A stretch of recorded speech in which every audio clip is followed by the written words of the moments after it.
बिस्मिल्लाहिर्रहमानिर्रहीम। अस्सलाम वालेकुम दोस्तों, इस वीडियो लॉग में हम बात करने वाले हैं पाकिस्तान की सिचुएशन के हवाले से और जुडिशरी के रोल के हवाले से। अब यहाँ पर डॉक्टर मुहीद पीरजादा ने आज ट्वीट के ऊपर ट्वीट किए और जुडिशरी के ऊपर किए, बड़े सीरीज के हिसाब से ट्वीट किए और जेन्युइन ट्वीट्स किए हैं। वो ट्वीट्स ये हैं कि सुप्रीम कोर्ट से उन्होंने बहुत सख्त सवाल पूछे। उन्होंने सुप्रीम कोर्ट से पूछा कि तुम लोगों ने बड़ा है ना सीना ठोक के संडे वाले दिन अदालतें खोल कर तुमने एक सो मोटो एक्शन ले लिया डिप्टी स्पीकर कासिम सूरी के खिलाफ, और तुम लोगों ने एक्शन लिया और कहा कि हम आइन को बचाने के लिए यहाँ पर आए और ये सब कुछ कर रहे हैं और आइन की सालमियत के लिए, हकमियत के लिए, आइन की तहफ़्फ़ुज़ के लिए हमने डिप्टी स्पीकर कासिम सूरी की रूलिंग को नल एंड वाइड कर दिया है। हालांकि आर्टिकल 69 डिप्टी स्पीकर को प्रोटेक्ट भी करता था, फिर भी तुम लोगों ने जाकर डिप्टी स्पीकर के गले में पड़ गए। ठीक है, लेकिन उसी आइन की धज्जियां उस फैसले के बाद हर रोज उड़ाई गई है। पाकिस्तान के अंदर फाशिज्म किया गया है, पाकिस्तान के अंदर बर्बरियत की गई है और आज सुप्रीम कोर्ट किसी काम की नहीं बची। सारे के सारे जजेस डर के बैठे हुए हैं। किसी भी जज में इतना ट्रपड़ नहीं है कि वो कुछ भी कर सके। इनफैक्ट आधे से ज्यादा जजेस तो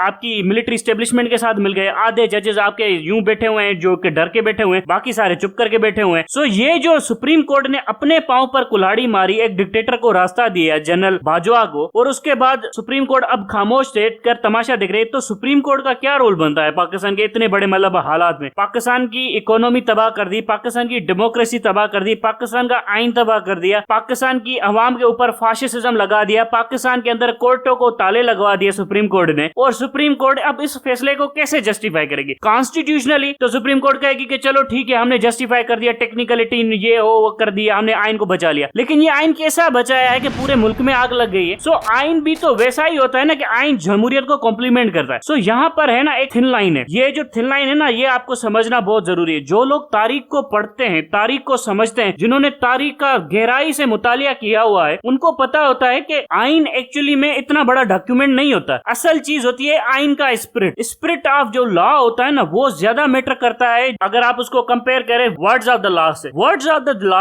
यानी कॉन्स्टिट्यूशन के जो अल्फाज होते हैं ना, वो तो एक तरह की मीनिंग होते हैं, लेकिन उसके बिहाइंड जो स्पिरिट होता है उसको प्रोटेक्ट करना बहुत जरूरी होता है। अब यहाँ पर इंडिया के अंदर कानून बनाया था अम्बेडकर ने। अम्बेडकर एक तरह का दलित था, यानी एक माइनॉरिटी कम्युनिटी से ताल्लुक रखता था। हिंदुइज्म के अंदर भी एक छोटी मोटी माइनॉरिटी होती है और वो बड़ी माइनॉरिटी थी दलित, और उन बेचारों को हिंदू बड़े मतलब है ना ब्राह्मण हिंदू बड़ा तंग किया करते थे। अम्बेडकर उससे ताल्लुक रखता था और उसी ने आइन वगैरह बनाया हुआ था। और जो बरतानवी वगैरह जो कांग्रेस कहती थी ना कि कांग्रेस की सारे मुल्क के ऊपर हुकूमत है, तो अम्बेडकर वाले लोग कांग्रेस को सपोर्ट नहीं करते थे। इसी तरह से कॉम्प्रोमाइज करने के लिए अम्बेडकर के सामने एक दस्तावेज रख दिया गया कि आइन अब अम्बेडकर बनाएगा। अम्बेडकर ने आइन वगैरह बनाया, तो उसने पहली स्पीच जो की थी ना, जब पार्लियामेंट के अंदर आइन के हवाले से की थी, मेरे ख्याल में 1949 के अंदर उसने आइन बना लिया था। तो वहां पर उसने जो कहा था कि ये आइन तो एक अल्फाज है, अल्फाजों के पीछे जो स्पिरिट है, उसके पीछे जो लोग हैं, उनका सपोर्ट रहना ज्यादा जरूरी है। अगर ये अल्फाज ही रहे और इसका स्पिरिट खत्म हो गया दस्तूर का, और उसके पीछे लोग ना खड़े रहे, तो इस आइन की कोई हैसियत नहीं बचेगी। कोई भी चीज इस आइन को मतलब है ना इंप्लीमेंट नहीं करवा सकती, फिर आपको फोर्स इस्तेमाल करेगी। और जो भी रियासत फोर्स से अपने आप को चलाने की कोशिश करती है, वो बड़ी छोटी उम्र वाली रियासत होती है, उनकी कोई लंबी उम्र नहीं होती है, क्योंकि रियासत को आप ताकत से कभी भी कंट्रोल कर ही नहीं सकते। आप रियासत को एक दस्तूर से कंट्रोल में रखते हैं और दस्तूर के पीछे लोगों का एग्रीमेंट होना जरूरी होता है, लोगों का सपोर्ट होना जरूरी होता है। अब पाकिस्तान के अंदर मतलब क्या कंसेंसस है? पाकिस्तान के अंदर कंसेंसस लोगों का यह है कि हम सब लोग, जो कि आइन में नहीं है, लेकिन हमारा कंसेंसस यह है कि हम सब लोगों का कंसेंसस यह है कि हम सब मुसलमान हैं, हम सबको एक मुल्क के अंदर यानी पाकिस्तान के अंदर रहना। ये एक हमारा एक जनरल कंसेंसस है और ये हमारे आइन में नहीं है, लेकिन हमारे थ्रू आउट कल्चर, आप बलोचिस्तान चले जाए, सिंध चले जाए, पंजाब चले जाए, कश्मीर चले जाए, गिलगित बल्तिस्तान चले जाए या केपी के चले जाए, सब लोगों के अंदर ये चीज आपको मिलेगी कि हम मुसलमान हैं और हम सबको एक ही मुल्क के अंदर रहना चाहिए। ठीक है, उसके बाद हमारे यहाँ पर जो मुआशी मामलात है, इनको थोड़ा सा सब्र और तहमुल से हल करना चाहिए और सबके यहाँ पर इक्वल रिसोर्सेज की डिस्ट्रीब्यूशन होनी चाहिए। ये भी एक तरह का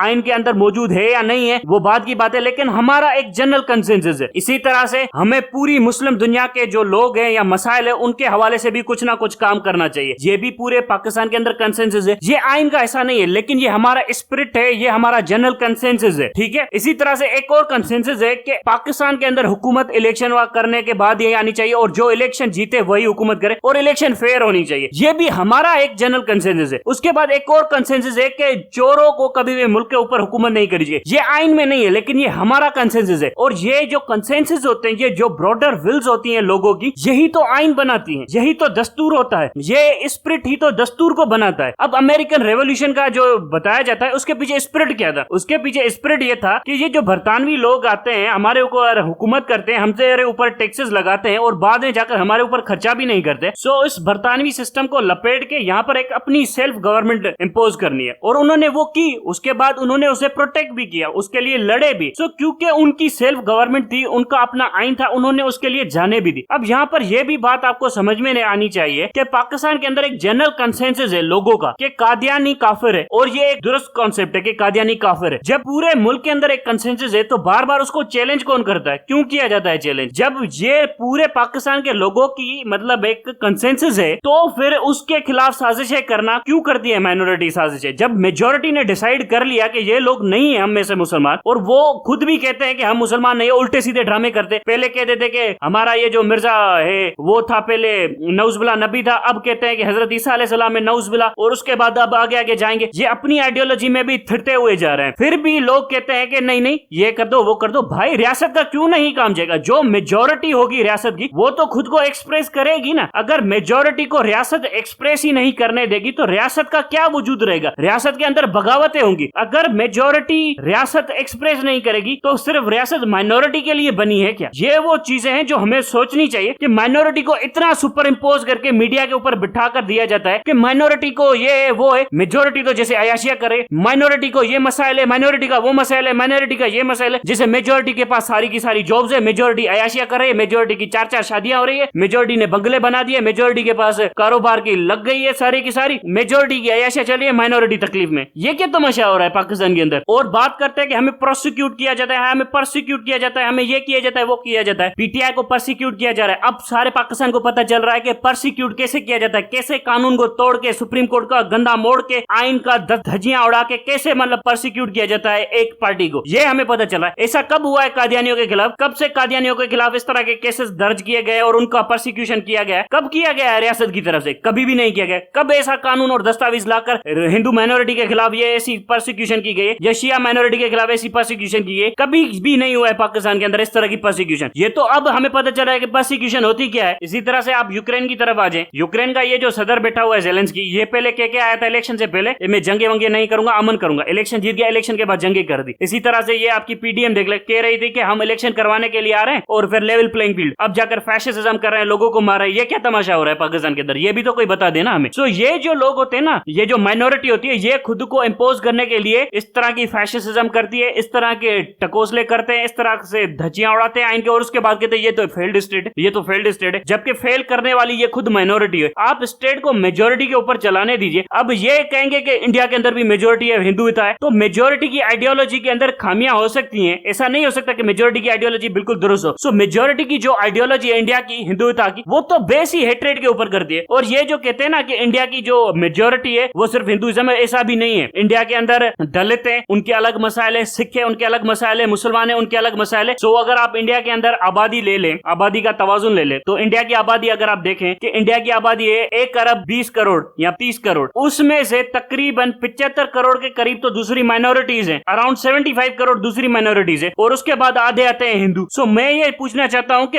इतने बड़े स्टेट में 75 करोड़ की माइनॉरिटी है। पाकिस्तान की आप माइनॉरिटी को कंपेयर कर लीजिए, हार्डली 1 करोड़ से भी ज्यादा माइनॉरिटी नहीं है पाकिस्तान के अंदर, और उस माइनॉरिटी में से अच्छे खासे लोग बहुत ही अच्छी जगहों पर एम्प्लॉयड है। आप क्रिश्चियन कम्युनिटी की बात कर लीजिए, कराची में क्रिश्चियन कम्युनिटी है, वो टेक्निकल जॉब्स में है, नर्सेज वहां से आती हैं। कराची के अंदर तमाम हॉस्पिटल के अंदर आप क्रिश्चियन नर्सेज देखेंगे, वो अच्छा काम कर रहे हैं। इसी तरह से हिंदुइज्म की बात करते तो हमारे सिंध के अंदर तो सारे के सारे हिंदू डॉक्टर बने बैठे हैं, इंजीनियर बने बैठे, बड़े अच्छे खासे कारोबारी लोग बने बैठे। सो उनका फाइनेंशियल मसला तो नहीं है। सो ये वो क्या बात करते हैं। अच्छा, इसी तरह से कुछ ऐसे होते हैं जो मतलब फाइनेंशियली डाउन ट्रोडन होते हैं, जो कमजोर होते, गरीब होते, वहां पर ये सारे के सारे इविल पैदा होते हैं और जिनको मीडिया के ऊपर बार बार हाईलाइट किया जाता है। अच्छा, अगर आपको उनके मसाइल वगैरह हल करना है ना, तो ये एनजीओ की आंटी है, जितने पैसे वैसे लेकर बैठती है, आप उनके फाइनेंशियल प्रॉब्लम सोल्व कर दीजिए, वो खुद ब खुद अपना सोशल स्टेटस अपग्रेड कर देंगे, खुद ब खुद पढ़ना लिखना शुरू कर देंगे और अल्टीमेटली अपने सारे सोशल इविल खत्म कर देंगे। लेकिन उनको पैसे नहीं देने, ये गरीब रहे, इनकी वीडियो बनाकर ही तो हमने अमेरिका से पैसे वैसे लूटने। सो ये वो वाला तमाशा है ना जो पाकिस्तान के अंदर, ये हमें खत्म करना है। सो ओवरऑल स्टोरी ये कि सुप्रीम कोर्ट ने भी पाकिस्तान की जमहूरियत में खंजर गोपा, आपकी मीडिया ने भी जमहूरियत की पीठ में खंजर गोपा, आपकी इंटेलिजेंस हामिद मीर वगैरह सियासी जमातें, पीडीएम टोला, सब ने जमहूरियत की पीठ में खंजर गोपा। सो पाकिस्तान की जमहूरियत को बचाने के लिए यहाँ पर कोई भी तैयार नहीं है। फौज तो पहले ही जमहूरियत की दुश्मन है, क्योंकि जमहूरियत से फौज की हुकूमत खत्म होती है। मसला यह है कि ये जो दूसरे थे थे जमहूरियत के ठेकेदार, ये किधर भाग गए पाकिस्तान में से, ये भी तो सोचे ना। और ये सुप्रीम कोर्ट की तारीख क्या रही है? सुप्रीम कोर्ट कहती है कि कासिम सूरी ने ना आइन को तोड़ा, तो सुप्रीम कोर्ट ने कौन सा आइन बचाया? सुप्रीम कोर्ट ने भी तो आर्टिकल 69 तोड़ा ना, आइन को बचाने के लिए आइन ही तोड़ दिया। सो सुप्रीम कोर्ट ने आइन नहीं तोड़ा क्या? सो ये वो चीजें, और सुप्रीम कोर्ट ने जो आइन तोड़ा